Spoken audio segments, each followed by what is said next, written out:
Hello, everybody. It's me, your boy, Oliver Hoots. Okay, so sorry I'm a little late, but had a little bit of issues getting set up with the stream, but it's okay now. We're going to be reading some Lovecraft tonight. I have a book right here, and the whole point of the stream is if you're just having trouble sleeping, you can just put this on and it'll help you. So, yeah.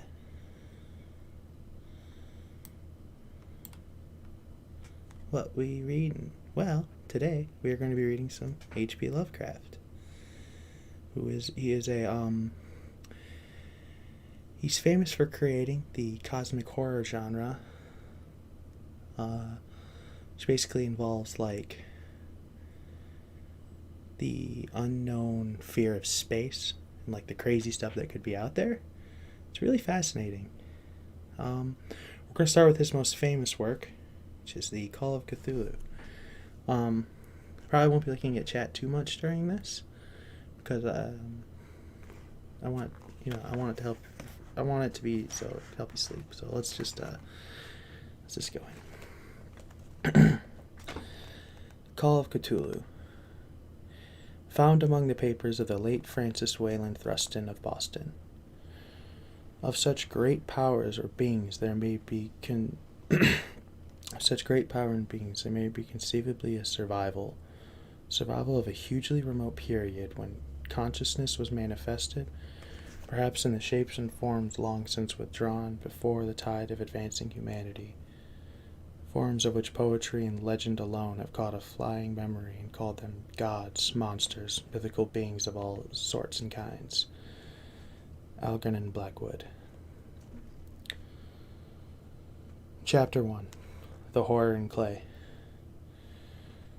The most merciful thing in the world, I think, is the inability of the human mind to correlate all of its contents.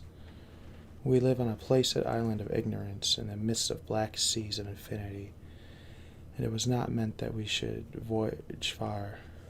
The sciences, each straining in its own direction, have hitherto harmed us little, but some day the piercing together of disassociated knowledge will open up such terrifying vistas of reality and of our frightful position therein, that we shall go mad from the revelations, or flee from the deadly light into the peace and safety of a new dark age.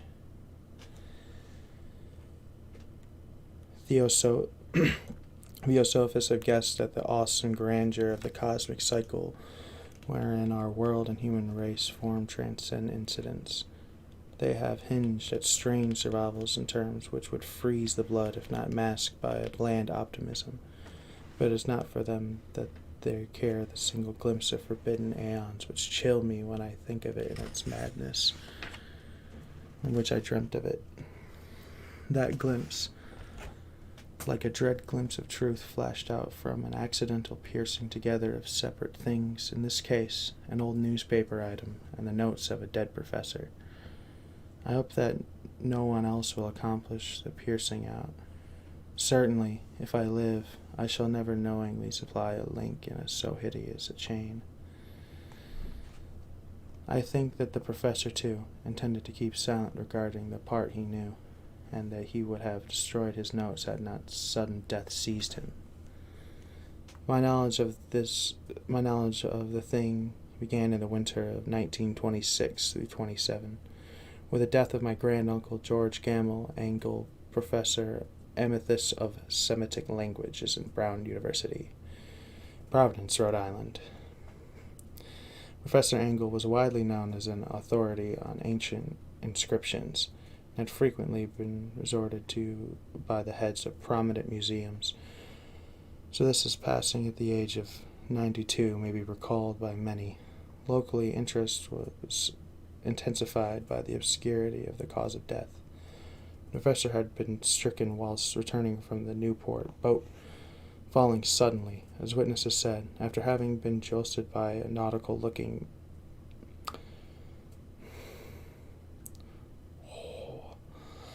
I'm not saying that, who had come from one of the queer dark courts on the presumptuous hillside, which formed a shortcut on the waterfront to the deceased home in William Street. Physicians were unable to find any visible disorder, but concluded after perplexing debates that some obscured lesion of the heart, indicated by the brisk ascent to a steep hill by so elderly a man, was responsible for the end. At the time I saw no reason to dissent from the dictum but lately I inclined to wonder, and more than wonder. Is my great-uncle's heir an executioner? Is my uncle's heir an executor? For he died a childless widow. I am expected to go over his papers with some thoughtfulness, and for the purpose move his entire set of files and boxes to my quarters in Boston. Much of the material which I correlated will be later published by the American Archaeological Society. There was one box which I found exceedingly puzzling, and which I felt must adverse from shewing to other eyes. It had been locked, and I did not find the key till it occurred to me to examine the personal ring which the professor carried always in his pocket. Then, indeed, I succeeded in opening it, but when I did so seemed only to be confronted by a greater and more closely locked barrier. For what could be meaning of the queer clay bas-relief, and the disjointed jottings, ramblings, and cuttings which I found? Had my uncle, in his later years, become credulous of the most superficial impostors? I resolved to search out the eccentric sculpture responsible for this apparent disruption of an old man's peace of mind.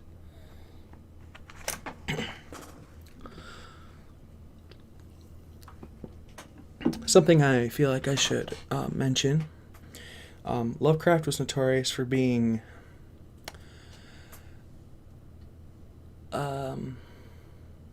racist. So there's going to be some words I'm going to have to skip because they're not quite appropriate. Either way, moving along. The bas-relief was a rough rectangle less than an inch thick and about 5 by 6 inches in area, obviously of modern origin. Its designs, however, were far from modern in atmosphere and suggestion, for although the vagaries of Cubism and Futurism are many and wild, they do not offer reproduction and cryptic regularity which lurks in prehistoric writing. Writing of some kind, the bulk of these designs seems certainly to be, through my memory, despite much familiarity with the papers and collections of my uncle, failed in any way to identify this particular species, or even to hint at its erroneous afflictions. Above these apparent hieroglyphs was a figure of evidently pictorial intent, though its impressionistic execution forbade a clear idea of its nature. It seemed to be a sort of monster, or symbol representing a monster, of a form which only a diseased fancy could conceive. If I say that my somewhat extravagant imagination yielded simultaneously pictures of an octopus, a dragon, and a human caricature, shall not be unfaithful to the spirit of the thing. A pulpy, tentacled head surrounded a grotesque and scaly body with rudimentary wings. But it was the general outline of the whole which made it most shockingly frightful. Beyond the figure was a vague suggestion at a cyclopean architectural background. The writing accomplished this oddity was, aside from a stack of press cuttings, Professor Engel's most recent hand, and made no pretense to literary style. What seemed to be the main document was headed Cthulhu Cult, in characters painstakingly printed to avoid the atrocious reading of a word so unheard of. The manuscript was divided into 2 sections, the first of which was headed 1925, Dream and Dreamworks of H.A. Wilcox, 7 Thomas Street, Providence, Rhode Island. And the second, Narrative of Inspector John R. Legras, 121 Benville Street, New Orleans, at 908 AAS MTG Notes, same, and Professor Webb's Act.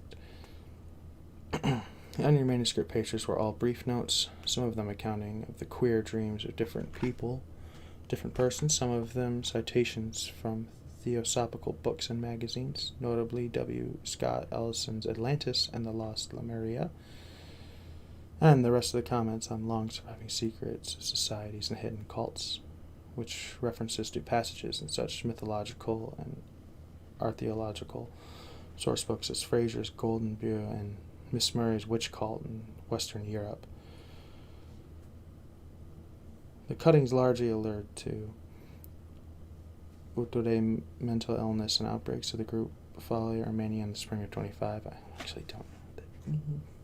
The first half of the principal manuscript told a very peculiar tale. It appears that on March 1st, 1925, a thin, dark young man of necrotic and excited aspect called upon the Professor Angle, bearing the singular clay bas-relief, which was then excitingly damp and fresh. His card bore the name of Henry Anthony Wilcox, and my uncle had recognized him as the youngest son of an excellent family slightly known to him, who had latterly been studying sculpture at the Rhode Island School of Design and living alone in the Fleur de Lis building near the institution. Wilcox was a precocious young youth of known genius but great eccentricity, and had from childhood exceeded attention to the strange stories and odd dreams he was in the habit of relating. He called himself psychologically hypersensitive, but the stained folk of the ancient commercial city dismisses merely. He called himself psychologically hypersensitive, but the sated folk of the ancient commercial city dismissed him as merely queer. Never mingling much with his kind, he dropped gracefully from the social visibility, and was known to others as a small group of aesthetics from other towns, even the Providence Art Club, anxious to perceive its conservatism, had found him quite hopeless.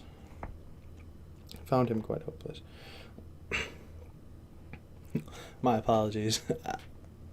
I am quite tired.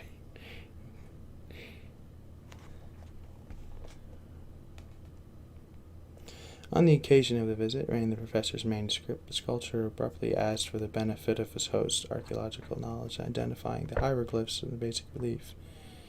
He spoke in a dreamily slitted manner which suggested pose and alienated sympathy, and my uncle shrewd some sharpness in replying, for the conspicuous feelings of the tablet implied kinship with anything but archaeology. Young Wilcox's rejoinder, which impressed my uncle enough to make him recall and record it verbatim, was of a fascinatingly poetic cast, which had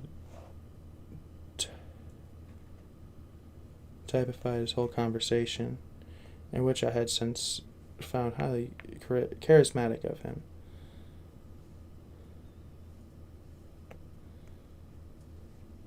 He said, "It is new indeed, for I may be in the last night in a dream of strange cities. Dreams are older than brooding Tyre, or the contemplative Sphinx, or garden-gilded Babylon."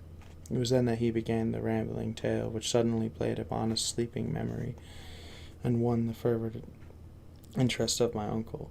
There had been a slight earthquake tremor that night before, the most considerable felt in New England for some years, and Wilcox's imaginations had been keenly affected. Upon retiring, he had an unprecedented dream of the great cyclopean cities, of Titan blocks and sky-flung monoliths, all dripping with green ooze and sinister with latent horror. Hieroglyphs had covered the walls and pillars, and from some undetermined point below had come a voice that was not a voice, a chaotic sensation which only fancy would transmute into sound, but he would attempt to render in the almost unpronounceable jumble of letters. Cthulhu Factang. The verbal jungle was the key to the relocation of excited and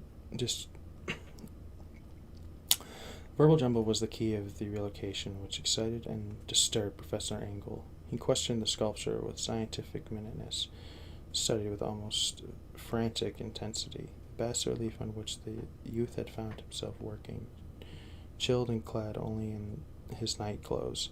When walking had stolen bewilderingly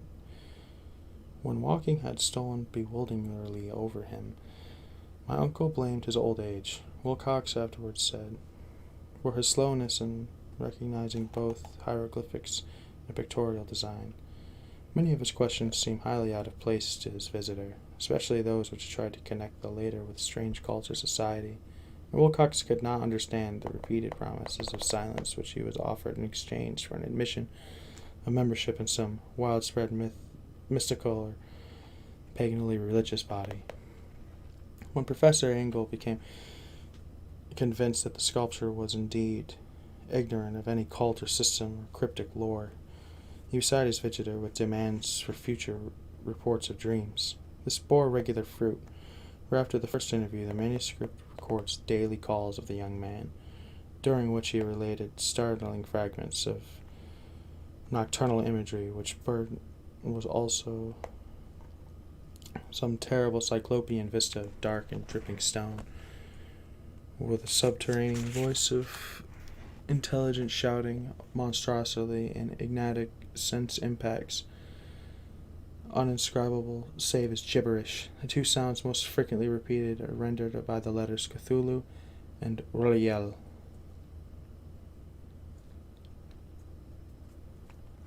On March 23rd, the manuscript continued. Wilcox failed to appear. Inquiries at his quarters revealed that he may have been stricken with an obscure sort of fever that had taken to the home of his family in Waterman Street. He had cried out in the night, rousing several other artists in the buildings, and manifested since the only altercations of unconsciousness and delirium. My uncle at once telephoned the family. From the time forward he kept a close watch of the case, calling often at the Thayer Street office of Dr. Toby, whom he learned to be in charge. The youth's feeble mind apparently was dwindling. The youth's febrile mind apparently was dwelling on strange things, and the doctor shuddered now and then as he spoke to him. They included not only the repetition which was formerly dreamed, but touched wildly on a gigantic thing miles high, which walked or lumbered about.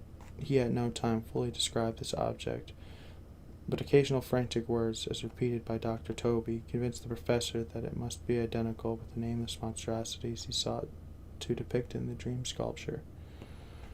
Reference to this object, the doctor added, was inevitably a prelude to the young man's subsidence into lethargy. His temperature, oddly enough, was not greatly above normal, but his whole condition was otherwise such as to suggest true fever rather than mental disorder.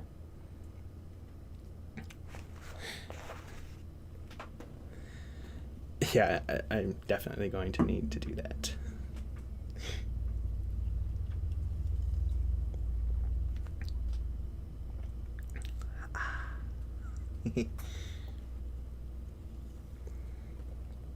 Okay. Pretty sleepy. Well, that's the point. I'm trying to make you sleepy. Okay. Where were we?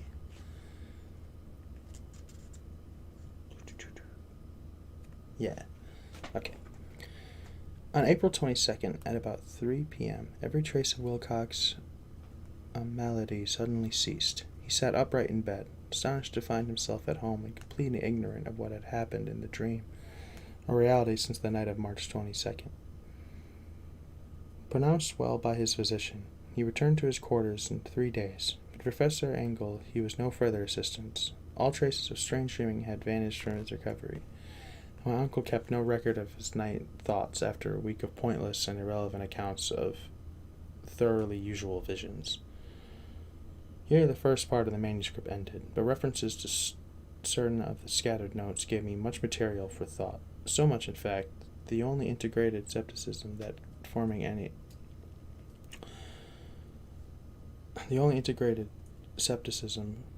then forming my philosophy can account for my continued distrust of the artist. The notes in question were those descriptive of the dreams of various persons covering the same period as that in which young Wilcox had had his strange visitations. My uncle, it seems, had quickly instituted a prodigiously far-flung body of inquiries amongst nearly all the friends whom he could question without imperdence, asking for nightly reports on their dreams and the dates of any notable visions for some time past. The reception of this last request seems to have been varied, but he must, at very least, have received more responses than an ordinary man could have handled without a secretary.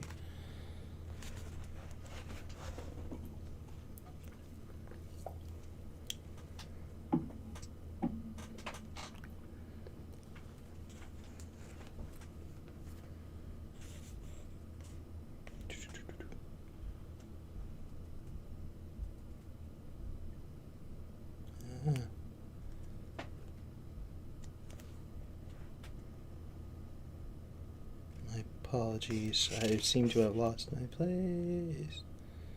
No.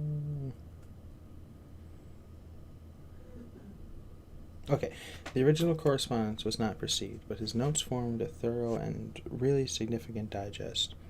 Average people in society and business, New England's traditional salt of the earth, gave an almost completely negative result.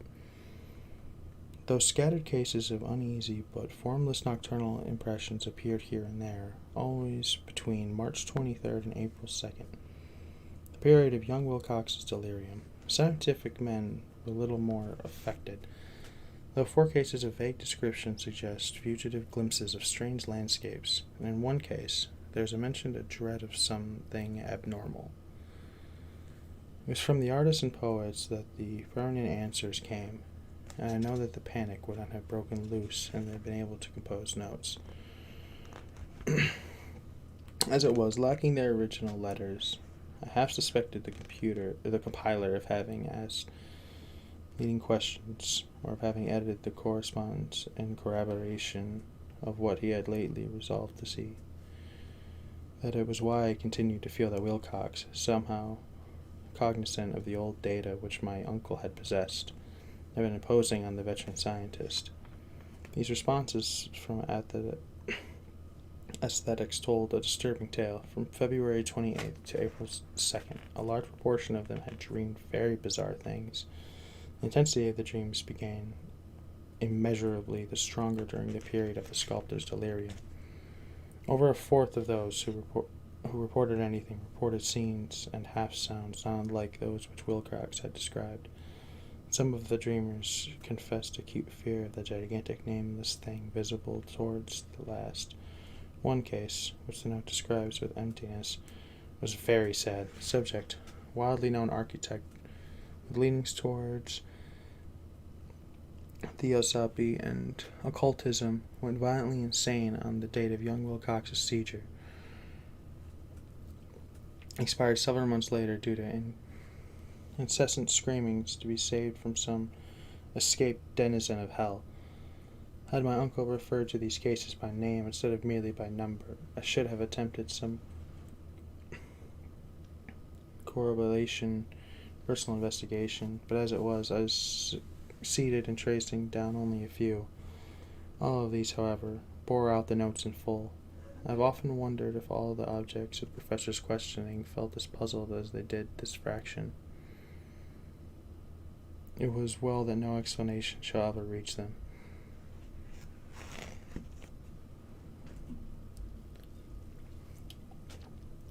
The press cuttings, as I have intimated, touching on cases of panic mania and eccentricity during the given period, Renzo may have employed a cutting bureau, for the number of extracts was tremendous, and the sources scattered throughout the globe. Here was a nocturnal suicide in London, where a lone sleeper had leaped from a window after a shocking cry.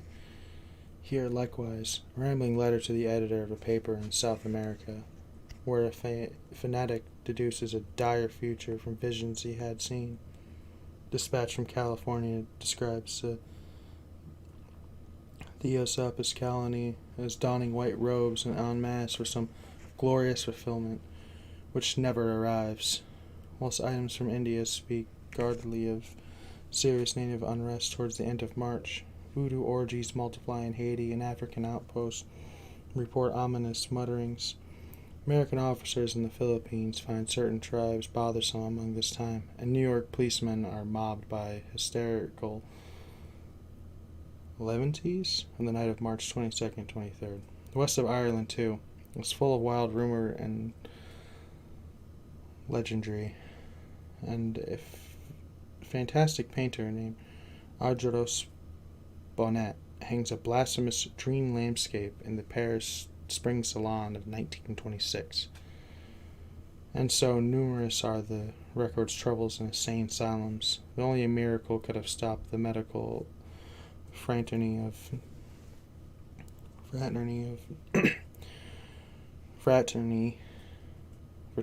fraternity, jeez. Okay. Yeah, medical fraternity from nodding strange parallels and drawing mystified conclusions.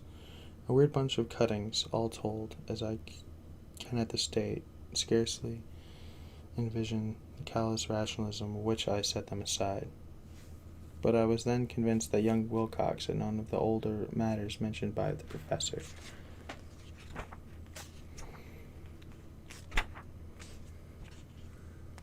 Okay. Then, Chapter 2, A Tale of Inspector Legras. Legras.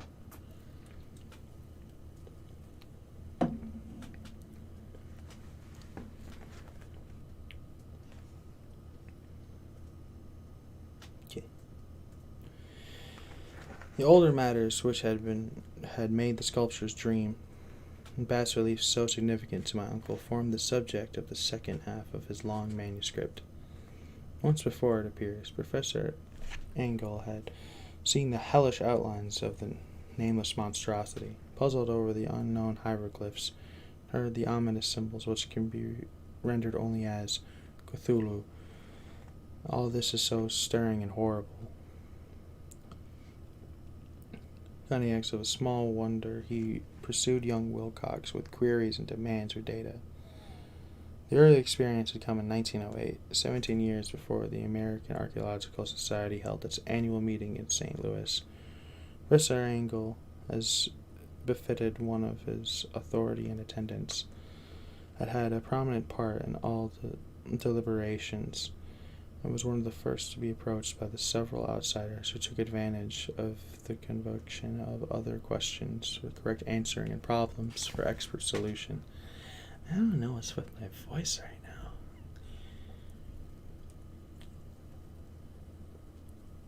now. Okay. The chief of these outsiders, and in short time, focus of the interest of the entire meeting, was a commonplace-looking middle-aged man who had traveled all the way from New Orleans for certain special information unobtainable from any local source. His name was John Raymond Legras, and he was by profession an inspector of police.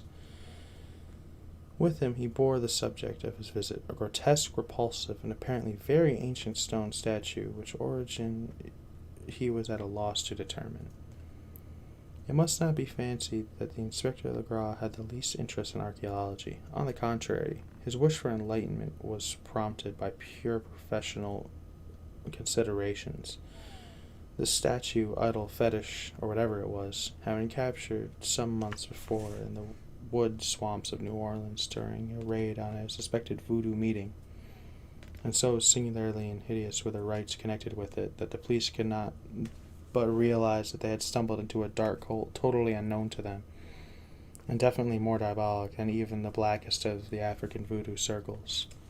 Of its origin, apart from the erratic and unbelievable tales extorted from the captured members, absolutely nothing was to be discovered, hence the anxiety of the police for any antiquarian lore which might help them to place the frightful symbol,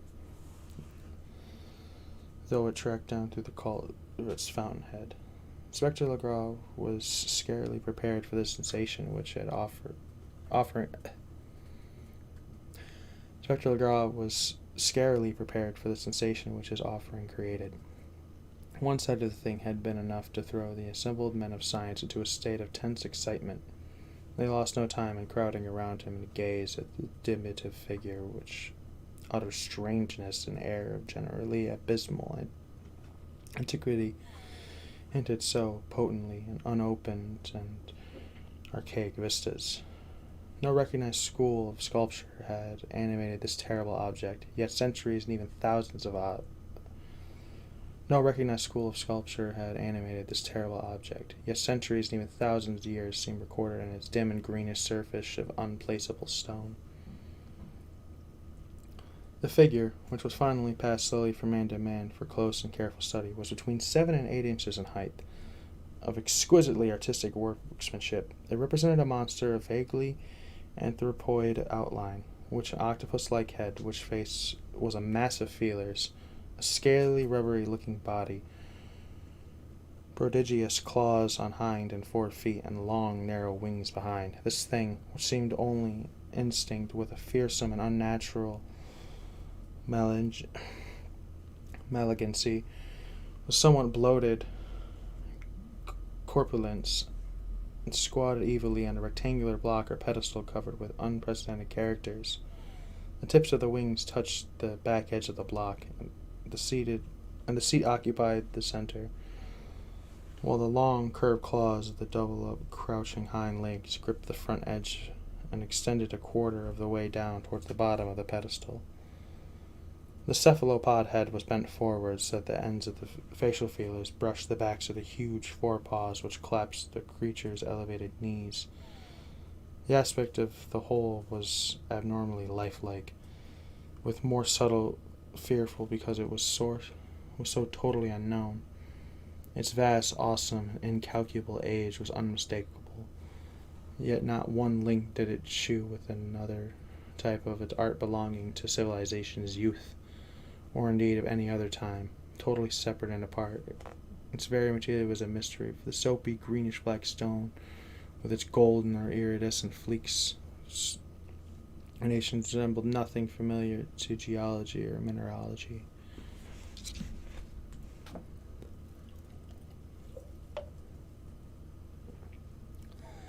The characters along the base were equally baffling, and no member present, despite a representation of half the world's leading learning in the field, formed the least notion of even the remotest linguistic kinship. They, like the subject and material, belonged to something horribly remote and distinct from mankind as we know it, something frightfully suggestive of old and unhallowed cycles of life, in which our world and our conceptions have no part. And yet, as members severely shook their heads, confessed defeat in the inspector's problem, there was one man in the gathering who suspected a touch of bizarre familiarity in the monstrous shape and writing, and who presently told them some difference of the odd trifle he knew. This person was the late William Channing Webb, professor of archaeology in Princeton University, an explorer of no slight note. Professor Webb had been engaged 48 years before in a tour of Greenland and Iceland in search of some runic inscriptions which he failed to unearth. Whilst high up on the western Greenland coast, had encouraged a similar tribe of cult of degenerate Esquimaux, whose religion, a curious form of devil worship, chilled him with a deliberate bloodthirstiness and repulsiveness. It was a faith of which Esquimaux knew little, and which they mentioned only with shudders, saying it had come down from horribly ancient aeons before the world was made. Besides nameless rites and human sacrifices, there were certain queer heredity rituals addressed to a supreme elder devil or Tornasuk, and this Professor Webb had taken a carefully phonic copy of an aged Angkok or wizard priest, expressing the sounds in Roman letters as best he knew how. Just now, prime significant was the fetish which the cult had cherished, and around which they danced as the aura leaped higher from the ice cliffs. It was, Professor stated, a very cruel bas-relief of stone, reprising a hideous picture, some cryptic writing. As far as he could tell, it was a rough parallel of all the essential features of the beastful thing now lying before the meeting. The data received with surprise and astonishment.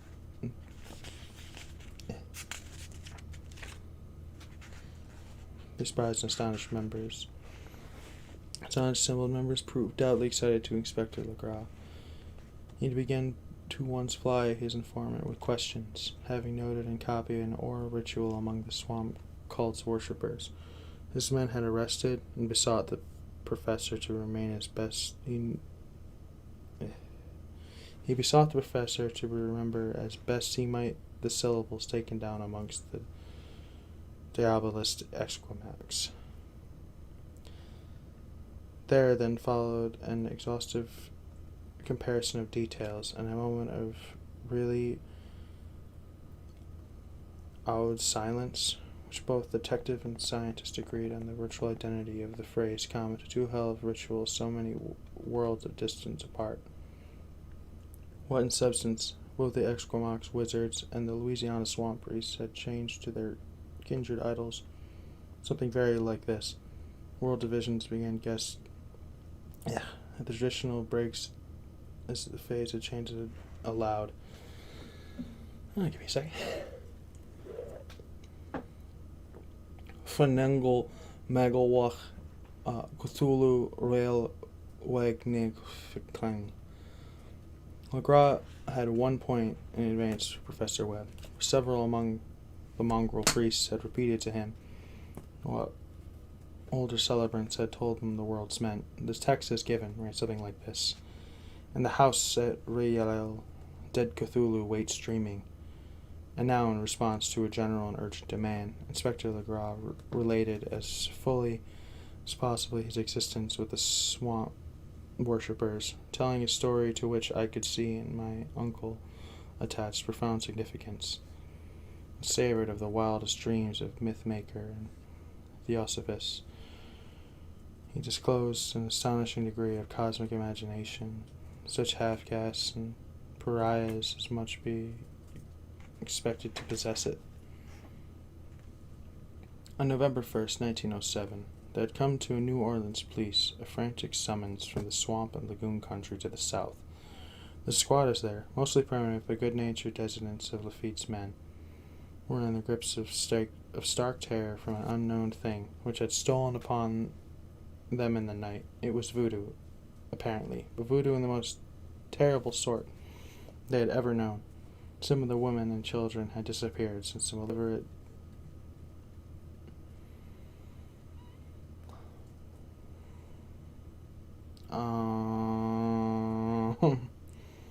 far within the black haunted woods where no dweller ventured. There were insane shouts and horrid screams, soul-chilling chants, and dancing devil's flames. And the frightened messenger added the people could stand it no more. So a body of 20 police,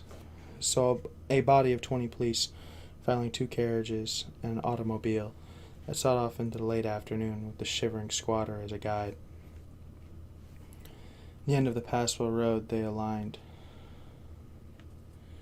A 4-mile splash on in silence through the terrible cypress woods where day never came.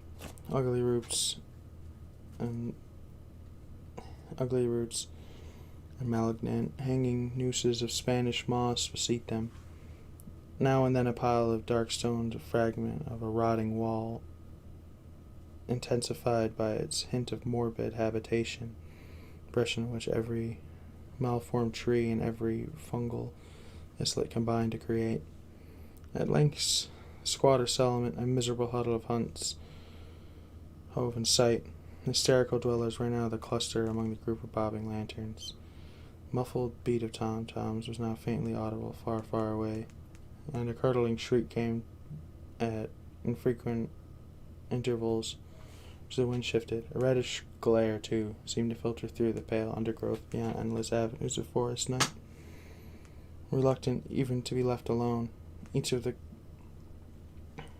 coward squatters refused point blank to advance another inch towards the scene of unholy worship, so Inspector Legras and his 19 colleagues plunged on unguided into black arcades of horror none of them had seen before. The region now entered by the police was of traditionally evil repute. substantially unknown and untraversed by white men. There were legends of a hidden lake unglimpsed by mortal sights, in which held a huge formless white polypus thing which, with luminous eyes, squatters whispered the bat-winged devils flew up in caverns in the inner earth to worship at midnight. Said to have been before D'Iberville, before La Salette, before the Indians, before the wholesome beasts and birds of the woods. It was nightmare itself, to see it was to die. But it made men dream, so they knew enough to keep away. The present voodoo orgy was, indeed, on the merriest fringe of the abhorrent area. Its location was bad enough. Hence, perhaps, the very place of the worship had terrified the squatters more than the shocking sounds and incidents. Only poetry or madness could do justice and noise heard by the Gras men as they plunged on through the black morasses towards the red glare and the muffled tom-toms. There were vocal qualities particular to men, vocal qualities particular to beasts. Instead of remember the source yield and another animal fury and orgiastic license here whipped them into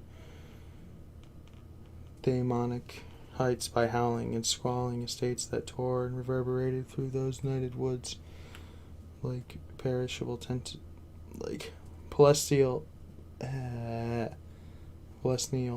tempests from gulfs of hell. Now and then the less organized ovulation would cease, and from singing a well-driven chorus of hoarse voices that rise in song chant the hideous phrase of ritual.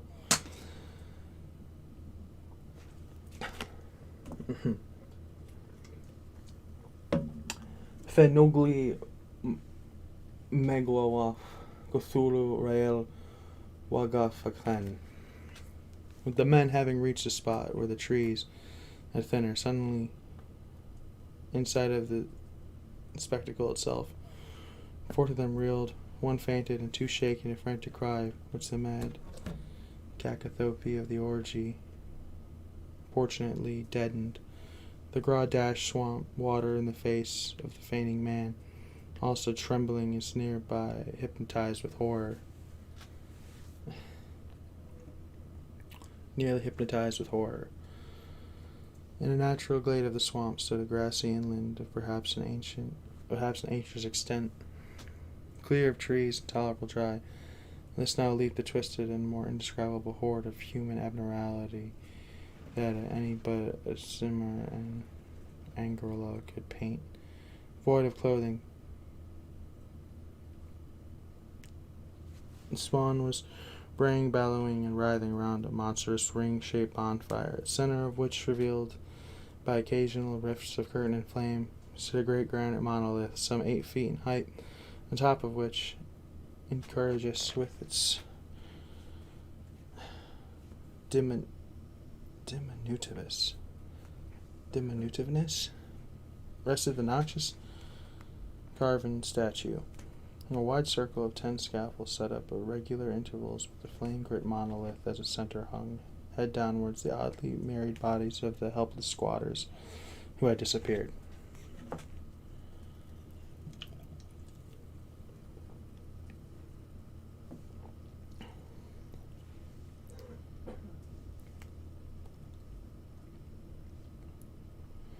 It was inside the circle that the ring of worshippers jumped and roared. The general direction of the mass moved toward from left to right in the endless bacchanal between the rings of bodies and the rings of fire. It may have been only imagination, it may have only echoes, which included one of the men, an excitable Spaniard. Fancy he heard interforal responses in the ritual, some far and unlimited spot deeper within the woods of ancient legendary and horror. This man, Joseph D. Galvez, I later met and questioned. He had proved distractingly imaginative. He did went so far as to hint of the faint beatings of great wings and of a glimpse of shining eyes and a monstrous white bulk behind the remoteness trees. I suppose he had been hearing too much native superstition. Actually, the horrified pause of the men was of comparatively brief duration. Duty came first. Although there was much here that had been 1,000 Lovecraft.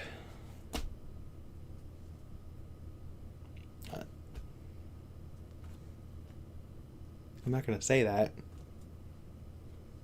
I mean, it's not what you think, but I'm still not going to say it.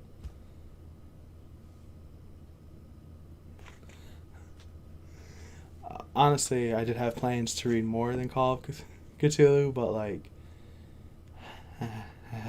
Lovecraft, man, you're killing me a bit.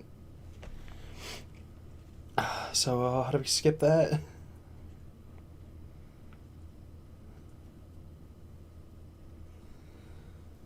The police relied on their firearms and plunged determinedly into the nauseous rout. For 5 minutes, the resonant din and chaos were beyond description. Wild blows were struck, shots were fired, escapes were made, but in the end Legras was able to count some 47 sullen prisoners, whom we forced to dress in haste and fall into line between 2 rows of policemen. 5 of the worshippers lay dead. 2 severely wounded ones were carried away on improvised stretchers by their fellow prisoners. The image on the monolith, of course, was carefully removed and carried back by Legras. Examined at headquarters after a trip of intense strain and weariness, the prisoners all proved to be men of a very low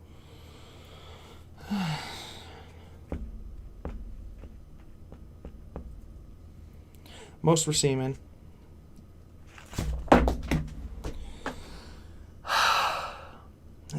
I'm not kidding. It literally just went into like some racist terms for like different races. I kid you not. Okay, all right. Let me try to fix this.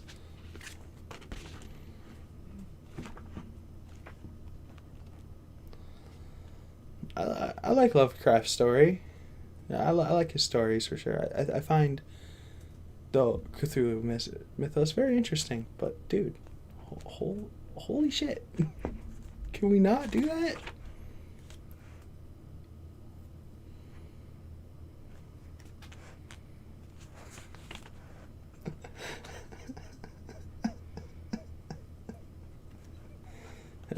I literally threw the book. I have to find the place again. Okay.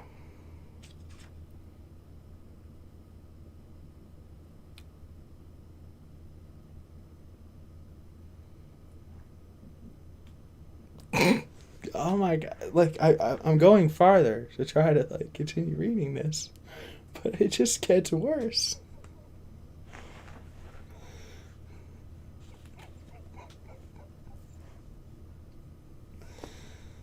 Oh, I didn't expect that. I mean, I knew about Lovecraft before, but like this line right here, I wish I could read it to you because it's bad. But this is you two.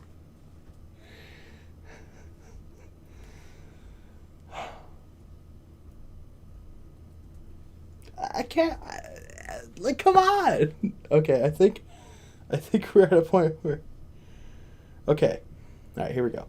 They worshipped, so they said, the great old ones who lived ages before there were any men, and who came to the young world out of the sky. Those old ones were gone now, inside the earth and under the sea, but their dead bodies had told their secrets and dreams to the first men, who formed a cult which had never died. This was that cult.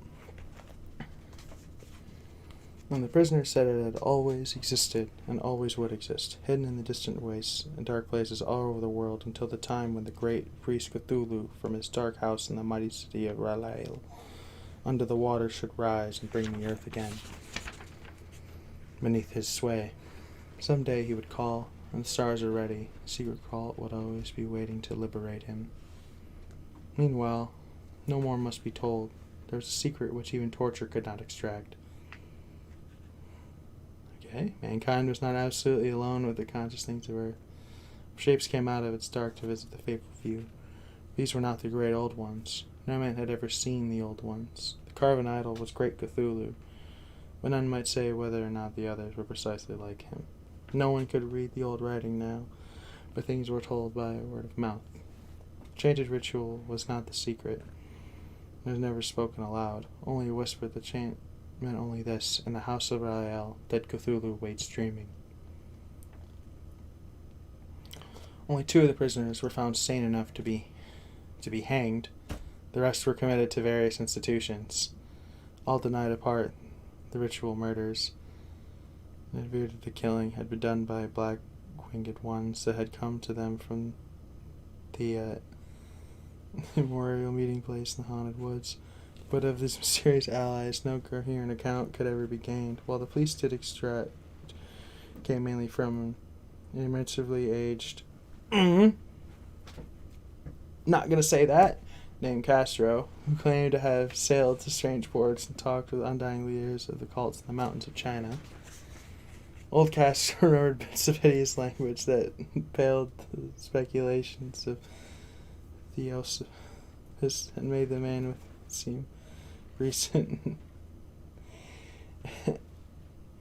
and made man and the world seem recent and transient indeed. There had been aeons which others had ruled over the earth.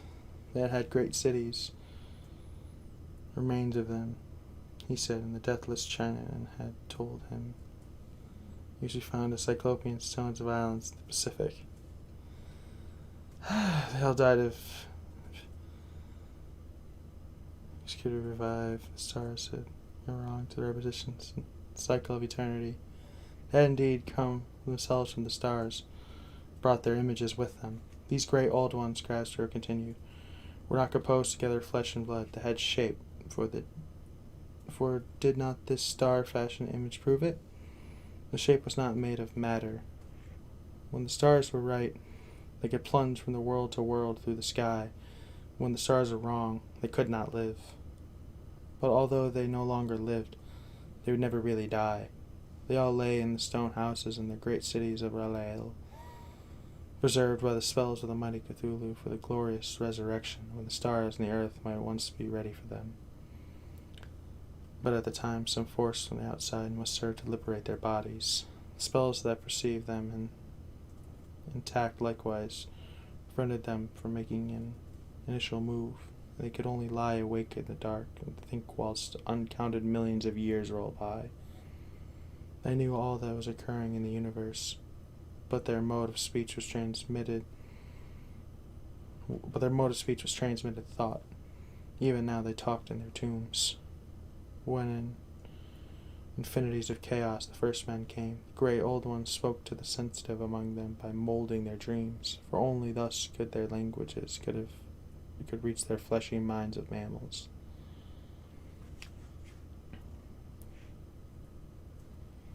Then, whispered Castro, the first men formed the cult around the small idols which the great ones strewed them. Idols brought in dim areas from dark stars. The cult would never die till the stars came right again, and the secret priest that would take the great Cthulhu from his tomb to revive his subjects and resume his rule of earth. Time would be easy to know, where mankind would have become as the great old ones, free and wild and beyond good and evil, with laws and morals thrown aside, and all men shouting and killing and reveling in joy. Then the liberated old ones would teach the new ways to shout and kill, revel and enjoy themselves.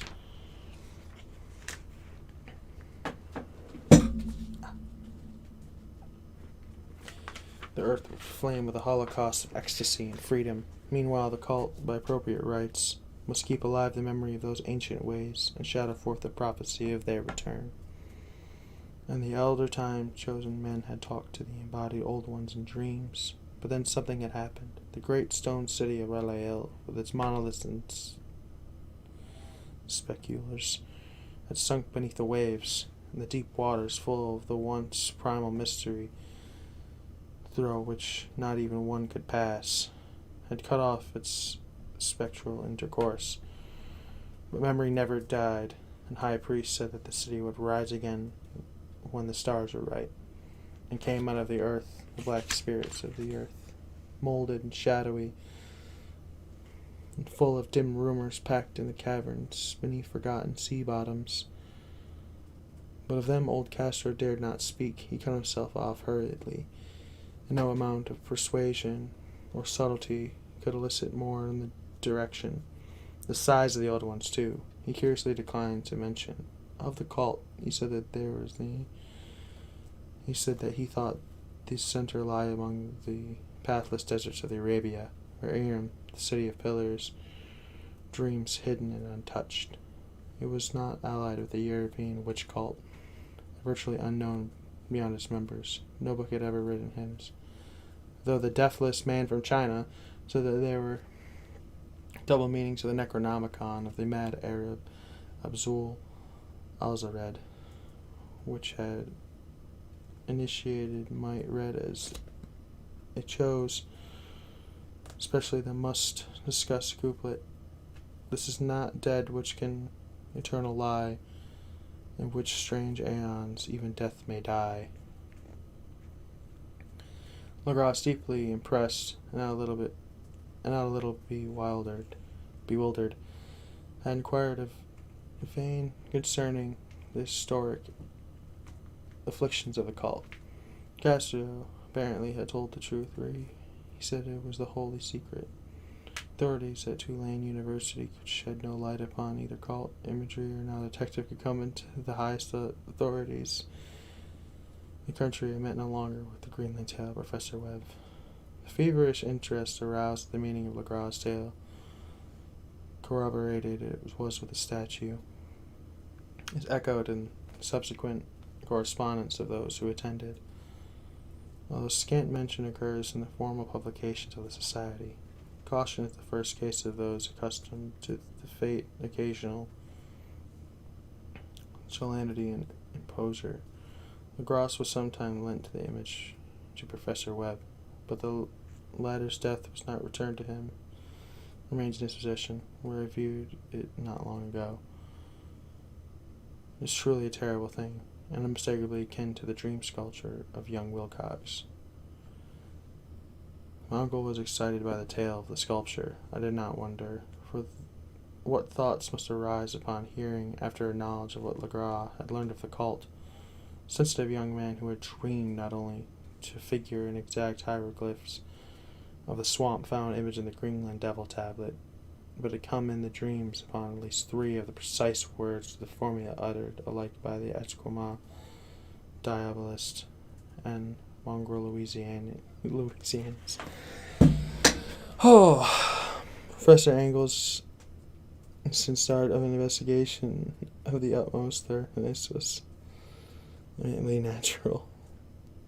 Though privately, I suspected young Wilcox of having heard of the cult in some indirect way, and of having inherited a series of dreams to heighten and continue the mystery of the uncle's expanse. The dream narratives and cuttings collected by the professor were, of course, strong corroboration and rationalism of the mind, the extravagance of the whole subject leading me to adopt what I thought the most sensible conclusion. So, after thoroughly studying the manuscript again, and correlating the theosophical and archaeological notes with the cult narrative of Legras, I made a trip to Providence to see the sculpture and give him the rebuke I thought properly for so boldly imposing upon a learned and aged man.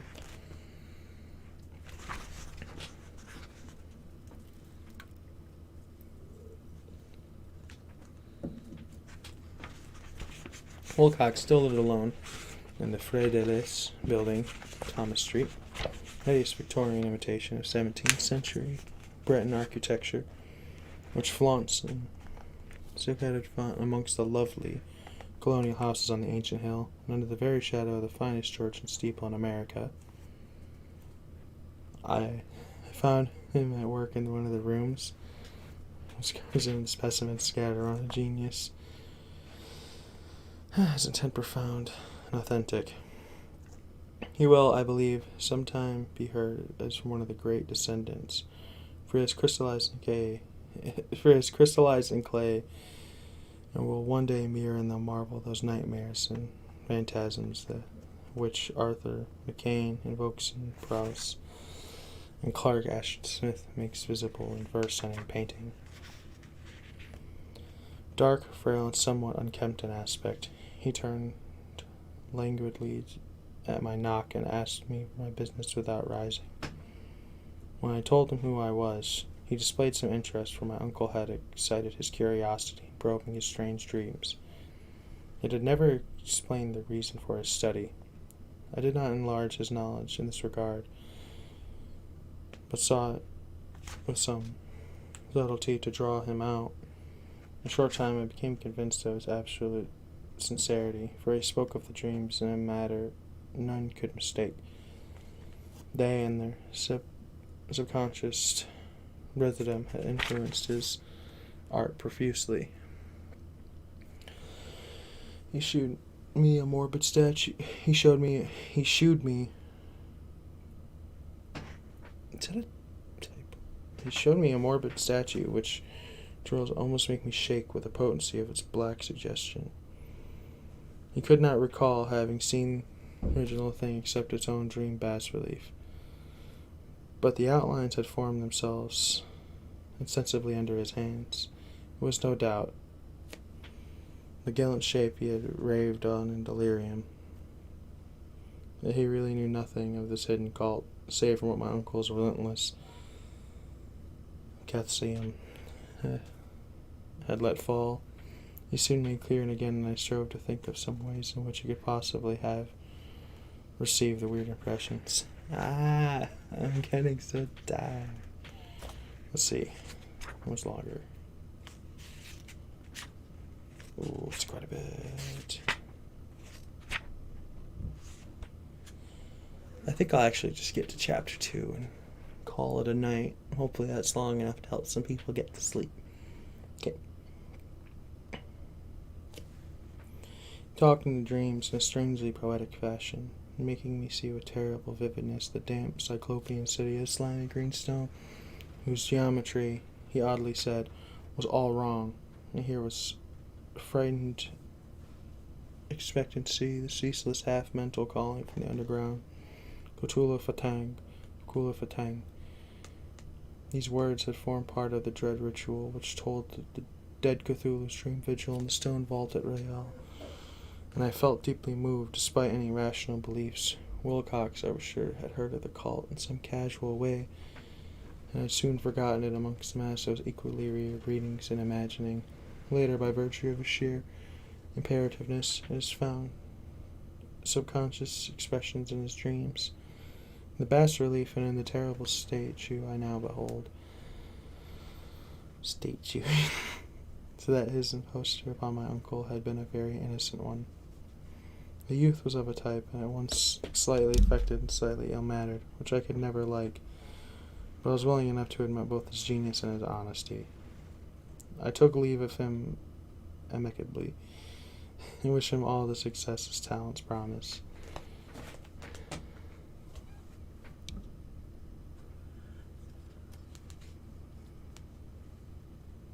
I don't want the page, no.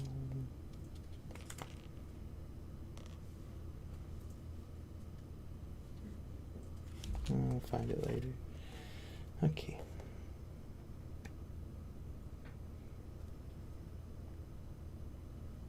Okay. The matter of the cult still remained to fascinate me. At times I had visions of personal fame, researchers into origin and connections. I visited New Orleans, talked with the Legras and others of the old-time raiding party, and saw the frightful image and even questioned such of them. Prisoners that still survived. Old Castor, unfortunately, having dead for some years, and now heard so graphically at first hand. There was really no more than a dedicated confirmation Uncle had written. Excited me from afresh, for I had felt that I was on the track of a very real, very secret, and very ancient religion, whose discovery would make an archaeologist of note. My attitude was still one of absolute materialism, as I wish it were, and I discounted with almost implicit perversity Council of the Dreams notes the odd cutting collected by Professor Angle. One thing I began to suspect, which I now fear I know, is my uncle's death was far from natural. He fell on a narrow hill street leading up from an ancient waterfront swarming with... Oh my god. He just wanted to throw that in there right at the end. Huh? Can I even read the rest of this? Ross's men, it's true, have been left alone, but in Norway, a certain seaman who saw things it did went a deeper inquiries of my uncle after encouraging the sculptor's data had come to sinister ears. I think Professor Engel died because he knew too much, or because he was likely to learn about. Whether I should go as he did remains to be seen, or I have learned much now. And that ends chapter 2. And that's where I'm going to be calling it, because I'm quite tired. It's actually getting hard for me to read. But, this was fun. Also, there's so much stuff I can't read. I don't mean in terms of, like, the word is hard. I mean, it's quite literally something I cannot say. So, that's fun. Thanks, Lovecraft. We could do this again sometime if anyone is interested in, me reading some more Lovecraft or trying to help you sleep. Been talking about what I want to do for the next reading stream, and we're going to do something funny. We're either going to be looking at, like, different fan fictions or creepypasta, something a little more lighthearted and fun. Not sure what else we'll do. I want to start trying to, step out of the realm of gaming. Try to do more streams like this. Because I think this is fun, too. Either way. Tomorrow's Yakuza. Be a little earlier. It'll be at 10 p.m. Eastern Time. And other than that, I really don't have much to say. Yeah. I think the next thing I'm going to read, I will probably actually look through it to make sure that there's no, I